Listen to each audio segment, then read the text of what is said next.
Selamat berjumpa kembali dalam layanan audio Sahabat Seperjalanan. Hari ini adalah hari Senin 6 Januari 2025. Tema renungan saat teduh kita dengan judul Maut dikalahkan terang. Firman Tuhan terambil dalam Matius pasal 4 ayat ke-16 sampai dengan ke-17. Bangsa yang diam dalam kegelapan telah melihat terang yang besar, dan bagi mereka yang diam di negeri yang dinaungi maut telah terbit terang. Sejak waktu itulah Yesus memberitakan, bertobatlah sebab kerajaan Allah sudah dekat. Mari kita berdoa. Bapa yang di dalam sorga, kami ingin hidup mengalami kemenangan demi kemenangan, dan Tuhan sudah menyediakan semuanya itu buat setiap anak-anaknya. Dalam nama Tuhan Yesus kami berdoa, amin. Shalom sahabat seperjalanan yang dikasihi Tuhan. Maut dikalahkan oleh terang. Ayat ini sangat jelas terdapat di dalam Matius 4 ayat ke-16 yang berkata, bangsa yang diam dalam kegelapan telah melihat terang yang besar, dan bagi mereka yang diam di negeri yang dinaungi maut telah terbit terang. Mari kita belajar apa itu terang dan apa itu maut. Kalau berbicara terang, sesungguhnya lawan katanya adalah kegelapan. Kegelapan dikaitkan dalam firman Tuhan dengan maut. Nah, kalau kegelapan dikaitkan dengan maut, kita bertemu dengan banyak sekali kata kegelapan di dalam Alkitab, yaitu akan dikirim kepada kegelapan yang paling gelap, itu dikaitkan dengan iblis, dan itu dikaitkan dengan sebuah kehidupan tanpa arah, kehidupan tidak ada jalan, kehidupan yang tidak punya harapan, dan sebuah kehidupan yang dalam kondisi putus asa, tidak bisa menikmati apapun. Kalau kita boleh jujur mengatakan di dalam kegelapan apa yang kita bisa nikmati, ada sebuah tes bagaimana caranya sebuah makanan itu menjadi enak dan tidak enak. Makanan yang sama makan dengan sinar terang, artinya makanannya terlihat. Lalu makanan yang sama di dalam kondisi gelap gulita, tidak bisa dilihat sama sekali makanannya. Kemudian orang tersebut diminta untuk memakan makanan yang sama, lalu mengatakan makanan mana yang lebih enak. Maka orang itu mengatakan makanan yang lebih enak adalah makanan pada saat dimakan dalam kondisi terang. Tetapi yang di dalam kondisi gelap, walaupun makanannya sama, dia rasakan tidak enak. Karena mengapa? Tidak bisa melihat makanan yang dimakan, dia hanya bisa merasakan teksturnya saja. Ini adalah satu contoh yang sederhana tentang manfaat terang. Dari sekian banyak terang itu memiliki punya makna yang luar biasa. Akulah terang dunia, sebuah gambaran bahwa Kristus adalah terang. Terang itu identik kaitannya dengan keselamatan. Terang itu identik dengan mengalahkan maut. Maut artinya mengalahkan kegelapan. Kegelapan dikaitkan dengan waktu kita menerima Kristus sebagai juru selamat satu hari kelak nanti. Kita akan dibawa kepada surga, dan di surga penuh dengan sinar kemuliaan Allah. Tetapi alam maut, neraka penuh dengan kegelapan. Ada orang mengatakan, bukankah di alam maut ada api? Disinilah sangat menariknya. Kita boleh merasakan panasnya api, siksaan api, tetapi di sana juga adalah terdapat kegelapan. Alkitab mengajarkan neraka itu tempat yang gelap namun ada api. Artinya sinar api di dalam neraka itu tidak bisa memberikan penglihatan apa-apa. Di dalam kondisi gelap gulita namun bisa merasakan panasnya api. Luar biasa gambaran tentang firman Allah yang berkenan dengan neraka, tempat yang gelap namun Anda mengalami panasnya api yang luar biasa. Pada titik inilah biarlah kita boleh belajar.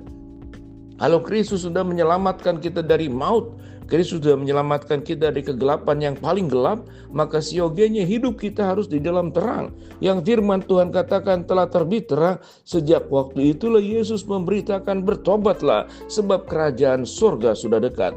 Berbicara tentang bertobat, ada dua macam pertobatan. Pertobatan pertama adalah tatkala kita menerima Kristus sebagai juru selamat. Kita mengalami sebuah pertobatan, yaitu tatkala hidup di luar Kristus, masuk ke dalam Kristus, menerima keselamatan, mengakui sebagai seorang berdosa, mengakui Yesus juru selamat satu-satunya. Maka itu adalah pertobatan yang pertama. Pertobatan yang kedua adalah pertobatan yang terus-menerus harus dilakukan sepanjang hidup kita. Pertobatan pertama adalah pertobatan yang sebetulnya adalah momentum. Pertobatan pilihan, kita mengambil dan menjadi milik. Tetapi pertobatan kedua, bagaimana yang kita miliki itu kita pertahankan terus-menerus sampai kepada hidup yang kekal, supaya kita tetap ada di dalam Kristus dan kita tidak meninggalkan Kristus. Itulah pertobatan kedua. Pertobatan kedua adalah pertobatan yang harus dijaga. Sebagaimana kita memiliki satu benda, seandainya seperti dalam kisah perumpamaan mutiara yang berharga atau harta yang terpendam di tanah, setelah menjual seluruh miliknya, mendapatkan harta itu, dia mendapatkannya adalah satu peristiwa momen yang terjadi di satu waktu tertentu.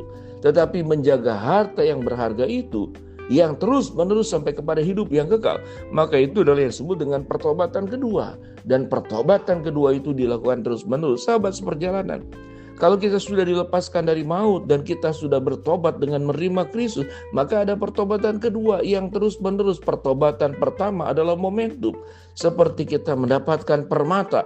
Itu hanya satu kali peristiwa mendapatkan, tapi permata itu dijaga terus menerus supaya tidak hilang. Itu adalah pertobatan yang terus menerus kita lakukan. Bagaimana kita menjaga mulut kita, pikiran kita, perasaan kita, tingkah laku kita, seluruh hidup kita supaya hidup dalam kekudusan, maka itu disebut kita menjadi orang yang memiliki kerajaan Allah dan hidup dalam pertobatan setiap waktu. Saudara, kita melihat kalimat-kalimat di dalam ayat sebelumnya dan sesudahnya berkenaan dengan pasal 4 ayat ke-1 sampai dengan ayat yang ke-11. Di sana digambarkan tentang pencobaan di padang gurun. Bagaimana kita bertobat? Kita harus bisa mengalahkan berbagai macam pencobaan.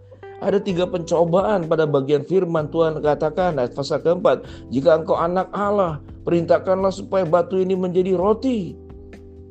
Lalu iblis juga membawa kebubungan bait Allah. Lalu dikatakan, jatuhkanlah dirimu, sebab ada tertulis mengenai engkau, ia akan memerintah malaikat-malaikatnya supaya mereka menatang engkau di atas tangannya, supaya kakimu jangan jatuh terantuk. Lalu kemudian ayat firman Tuhan berkata, katakan iblis juga mencobainya, membawanya ke atas gunung yang sangat tinggi dan memperlihatkan kepadanya semua kerajaan dunia dengan kemegahannya dan berkata kepadanya, semua ini akan kuberikan kepadamu jika engkau sujud menyembah aku. Maka berkatalah Yesus kepadanya, enyahlah iblis, sebab ada tertulis engkau hanya menyembah Tuhan Allahmu saja dan hanya kepada Dialah sajalah engkau berbakti. Lalu iblis meninggalkan dia dan lihatlah malaikat-malaikat datang melayani Yesus. Jadi artinya Kristus sendiri sebagai Allah yang datang menjadi manusia tidak terlepas daripada cobaan. Cobaan pertama adalah berbicara tentang makanan. Cobaan yang kedua adalah dikatakan di dalam firman Allah, tatkala engkau sujud menjatuhkanlah dirimu, adalah tentang sebuah ego. Tatkala ego kita diuji, kalau engkau hebat tunjukkanlah kehebatanmu. Tetapi orang yang rendah hati tidak akan menunjukkan hal tersebut, karena tidak perlu menunjukkan seluruh kemampuan yang kita miliki. Kemampuan yang kita miliki adalah untuk disyukuri, digunakan dengan baik-baik. Maka di sini berbicara tentang dosa kesombongan. Dosa pertama adalah kelaparan secara fisik. Dosa kedua adalah kelaparan tentang harga diri yang keliru. Dan dosa yang ketiga dikatakan, ya, engkau itu semua yang kuperlihatkan kepadamu akan kuberikan kepadamu kalau engkau sujud menyembah aku. Maka dosa yang ketiga adalah dosa keserakahan.